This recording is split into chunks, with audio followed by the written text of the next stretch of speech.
பாருங்க, துன்மார்க்கனுக்கு நிறைய செல்வ திரட்சி இருக்கும், நிறைய ஐஸ்வர்யம் இருக்கும், நிறைய ஆஸ்தி இருக்கும், நிறைய பணம் இருக்கும், நிறைய புகழ், நிறைய கோடி, பல லட்சங்கள் நிறைய பேர் வச்சிருப்பாங்க.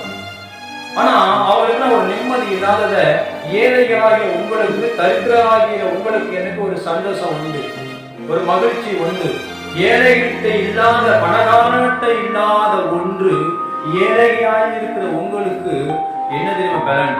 ஏழை உள்ள தேவன் அவர் நம்மளோட இருக்கிறார். ஆமே. ஆதரவற்ற தேவன் அவர், அனாதையின் தேவன் அவர், அவன் நம்மளோட கூட இருக்கிறது பெரிய பலனை. ஆமே. அல்லேலூயா. ஐஸ்வர்யமாட்ட இல்லாதது, பணக்காரர்கிட்ட இல்லாதது, மேன்மை படைத்தவன்கிட்ட இல்லாதது, விஞ்ஞானிகிட்ட இல்லாதது, உயர்ந்தவனிடத்துல இல்லாத ஒன்று உங்களிட்டு என்னென்று இருக்கிறது ஒன்றே ஒன்று, பரலோக தேவன். ஆமென். அல்லேலூயா.